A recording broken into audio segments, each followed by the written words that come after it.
कमी है वो किसी और। Excuse me madam, yes. वो खन्ना साहब से मिलना था। अरे दीदी आप, मेरे तो भाग्य खुल गए आपके दर्शन पाके। आशीर्वाद दीजिए। खुश रहो खुश रहो। क्या हुआ दीदी, आपने मुझे पहचाना नहीं? माफ करिए, मैंने आपको पहचाना नहीं। मैं अर्पिता। आप कितनी महान है दीदी, उपकार करके सब भूल जाती हैं। अरे आइए ना, बैठिए, प्लीज बैठिए।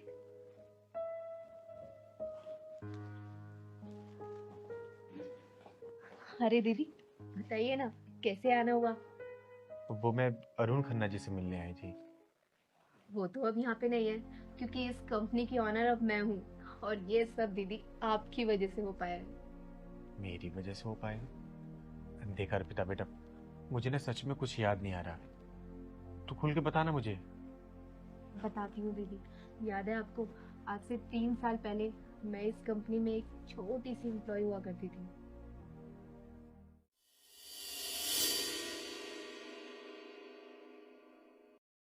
मे I come in sir? Come in. Yes sir. ये काम है तुम्हारा? यही एक्सपीरियंस है तुम्हारा?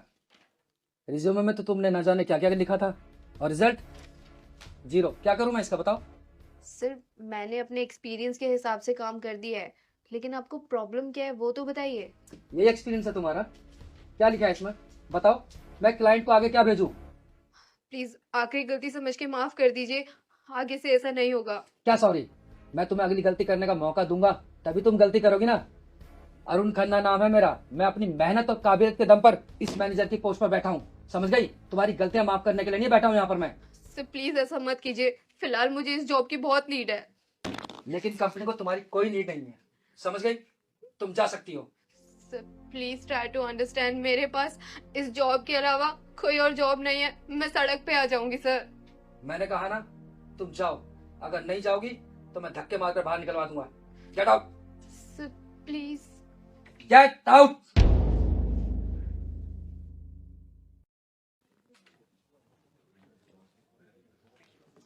कहाँ कहाँ से चले आते हैं रिज्यूम बनाकर।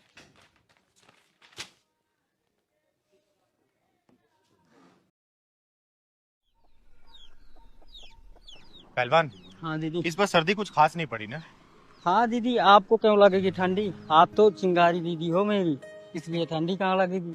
लेकिन तूने ये जैकेट क्यों पहना हुआ है? जाती हुई ठंड है दीदी, मुझे अगर लग गई ना तो सारी पहलवानी निकल आएगी मेरी। सही कह रहा, वैसे भी तेरा नाम सिर्फ पहलवान है, अंदर से तू कितना पहलवान है ये मेरे से बेहतर कोई जानता भी नहीं है। हाँ दीदी।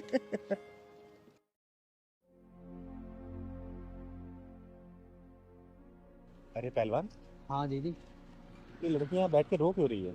हाँ दीदी, और हाथ में बैग भी ले रखा। लगता परेशान है ये। चल तू, चल के पता कर।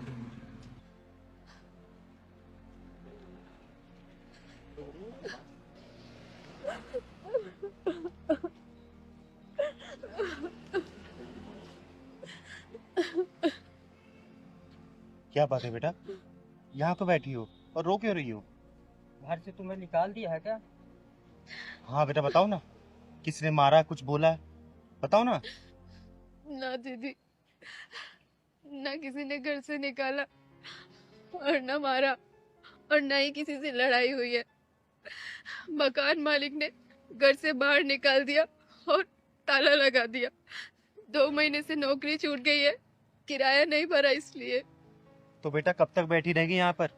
तू जानती नहीं है क्या, ये वैश्य दरिंदों की बस्ती है। इस समाज में इतने वैश्य दरिंदे मिलते हैं ना कि तुझे नोच खाएंगे। दीदी अब तो सब किस्मत के भरोसे छोड़ दिया, देखती हूँ किस्मत रुलाती है या हंसाती है। अरे बेटा ऐसा नहीं बोलते, तू चल मेरे घर पे रहना मेरे साथ, चल। अरे घबरा मत, मेरा नाम चिंगारी है, चिंगारी किन्नर, और मेरे घर पे तुझे सिर्फ प्यार मिलेगा, इसके सिवा कुछ भी नहीं। अरे किस सोच में पड़ गई? मैंने तुझे एक बड़ी सज्जन औरत से मिलवाऊंगी जो बहुत बड़ी कंपनी की मालकिन है, और जब तक तेरी नौकरी नहीं लगती तब तक तू मेरे घर पे रहना, ठीक है? चल सलमान, बैग ले ले, चल। हाँ हाँ, याद आ गया बेटा, बहुत अच्छे से याद आ गया। और मुझे वो दिन भी याद है जब तू कितनी परेशान थी जब मैं तुझे अपने घर ले गई थी। दीदी, आपने जिनसे मुझे मिलवाया था वो बहुत ही महान और नेक दिल, मेरे लिए तो वो देवी समान है, देवी समान। लेकिन अर्पिता बेटा एक बात बता, इतनी जल्दी तू इस कंपनी की मालकिन कैसे बन गई? बताती हूँ दीदी, ये सब आपके आशीर्वाद की वजह से हुआ है और कुछ नहीं। देख, मेरा आशीर्वाद तेरे ऊपर हमेशा रहा है, लेकिन फिर भी बता ना मुझे।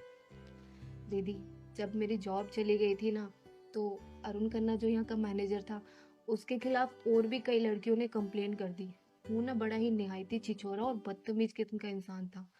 बस ये बात जैसे ही सुनीता मैम को पता चला, सुनीता मैम ने उसको जॉब से बाहर निकाल दिया और मुझे वापस इस कंपनी में बुला लिया। लेकिन भगवान को शायद कुछ और ही मंजूर था। मैं ऑफिस के काम के साथ उनकी देखभाल करने लगी और मैम ज़्यादा दिन तक अपनी बीमारी से लड़ नहीं पाई। वो ये दुनिया छोड़कर चली गई, लेकिन जाने से पहले उन्होंने अपनी कंपनी के सारे शेयर मेरे नाम कर दिए, क्योंकि उनके आगे पीछे कोई नहीं था। दीदी, चल, भगवान उनकी आत्मा को शांति दे। लेकिन तू मेरे से मिलने क्यों नहीं आई? बोल। दीदी मैं मिलने आई थी। आप जहाँ रहती थी वहाँ पे अनाथ आश्रम बन गया था और पता चला कि आप वो जगह छोड़कर चली गई। मैंने तो आपको बहुत फ़ोन भी ट्राई किया, लेकिन आप हमेशा अपना फ़ोन नंबर ही चेंज कर देती हैं। देख, जहाँ मैं रहती थी ना, वहाँ अनाथ आश्रम मैंने खुलवा दिया था, क्योंकि पास में झुग्गी झोपड़ी था ना, बच्चों के पढ़ने का साधन वहाँ पे था नहीं, तो मैंने कहीं और घर ले लिया।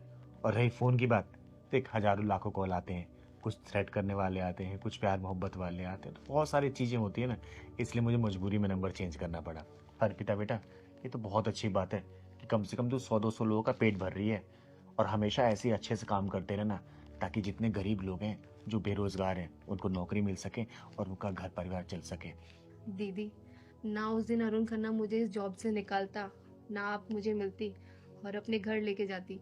मैं यूं ही कोई मामूली सी एम्प्लॉय बन के 10-20 हजार रुपए की नौकरी करके धक्के खा रही होती।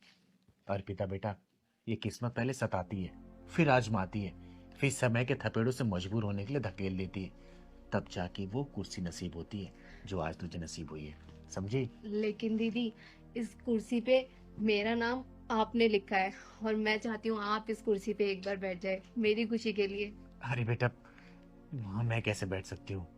उस कुर्सी पे कोई भी ऐरा गैरा नहीं बैठ सकता ना। दीदी, आप मेरे लिए ऐरी गहरी थोड़ी ना हो, आप मेरी वो अपनी हो जिसने अपने घर में मुझे रखा। बैठिए ना दीदी, अरे प्लीज। नहीं, क्या बोल रही है तू? तू ही बैठ ना, तेरे लिए कुर्सी है वो। मेरी इतनी सी रिक्वेस्ट नहीं मानेंगी आप? बताओ। अच्छा चल, तू जिद कर रही है तो बैठ जाते हैं। आइए दीदी। बैठ जाते हैं, चल।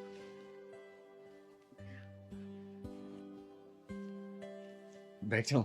हाँ, आपकी को बैठने के लिए बोल रही हूँ। अरे आराम से दीदी। अरे अरे, ये तो घूमती भी है। अच्छा, तभी तो इतने बड़े स्टाफ को घुमाने की ताकत रखती है। बड़ा मजा आ रहा है मुझे, पहली बार ऐसी कुर्सी पे बैठी हूँ मैं। अच्छा दीदी, आप बैठिए, मैं आपके लिए चाय नाश्ते का इंतजाम करती हूँ। हाँ हाँ, जा लेके आ, यहीं पे खाऊंगी मैं। अरे वाह, अरे बाप रे।